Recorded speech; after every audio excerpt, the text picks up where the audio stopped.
have after 3 days? I mean, you talked about coming in this with an open mind. Have you started to formulate? Well, today was a day where we went from going to tryouts to practicing and trying to put our system in a little bit better. We actually had a practice on defense before the select team came in, and where guys got to know what we want them to do and how it fits their skills. And I thought we had a great effort today. Some lineups starting to No, it's not so much lineups. It's a style of play. You know, it's our team, just like the Olympic team, has to be, even though it's not the same. It's just not the same as far as personnel. It's the same as far as you're only going to play 3 or 4 minutes, and then somebody else is going to come in. And how do you adjust to that? And how do you adjust if you're only playing 2 minutes, and a half? Or how do you adjust, like Kevin Durant might play 10 minutes straight? And then the lineups that you have when you have those guys in there. Versatility is a good thing for us, and the defensive pressure. We just have to not just play hard, we have to learn to play where we don't waste that effort by fouling or gambling. What's it been like to coach against Nolan and Kyle? I don't even look at. I'm not watching the select team like they're my 2 players. There's too much. I'm coaching the United States team. I mean, it's cool that they're on there, and I know someone else is watching them, but I'm not watching them. Talk about the intensity you're seeing from everyone, the level of competition. Great intensity, and great attitudes, and this was our best day today. McGee seemed very active in that last. Yeah, the last thing. He's done a good job. They've all done a good job. So I'm not going to start grading them for you. They all have done a good job, and then it's a matter of figuring out how they all fit. When all the people who select the team will get together. But what does he bring to the table? No, he's a shot blocker.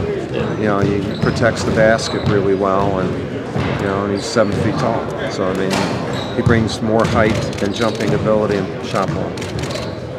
With a couple of those big men that are out, how does a guy like Jeff Green fit in the way? Well, Jeff, I thought Jeff had a really good day today. He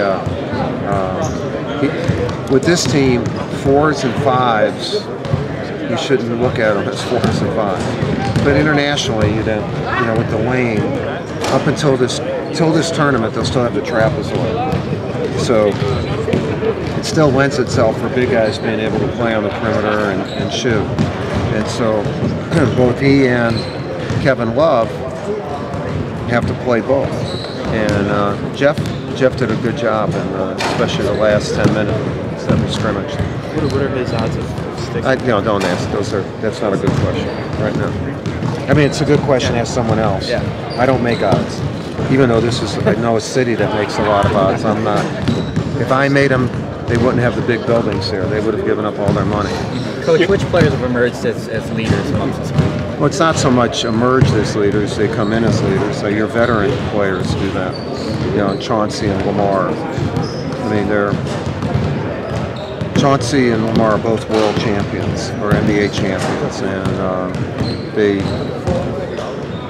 they understand. Is it by an example or by vocal? No, both.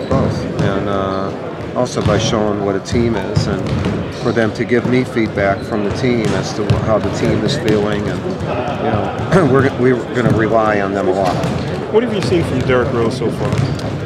Yeah, you know what? I hate talking about individual guys because then I'm grading everybody. Derrick Rose is a heck of a player. He's playing his butt off, and he's part of that group of guards that is a strength of our team. Now, obviously, when do you want to cut down your rotation? There is no rotation. I mean, I'd like to have my team developed already, but we're still picking a team. Right. So, what we're trying to do is to come up with 12 to 15 guys to go to New York, and then see in the 2 weeks from now until New York, any injuries, any whatever it might be. Then when we get to New York, hopefully have great practices. We have a scrimmage and a game in New York, and be able to figure out who the 12 best going forward will be. Not the 12 best players, right, but the 12 who complement one another. So we're getting there. You know, we're getting there. Obviously, you've done this the last few years, but with so many new faces and so many of the Olympic guys out of it, is it almost like starting over for you? It's not starting over because, you know, we have equity built with a lot of these guys who've been on the select team. You know, and Tyson and Chauncey were on our team that won the qualifier here in Vegas in 2007, and half the guys have been in some select team, or last summer they were here, so we know them pretty well. And then we have continuity with staff and all our infrastructure. We have our infrastructure keeps going forward, and that's good for these guys because even if it's your first time, you feel like you're coming in, and people know, you know, they know what they're doing. You know, that doesn't mean we're going to win, but we know what we're doing, and hopefully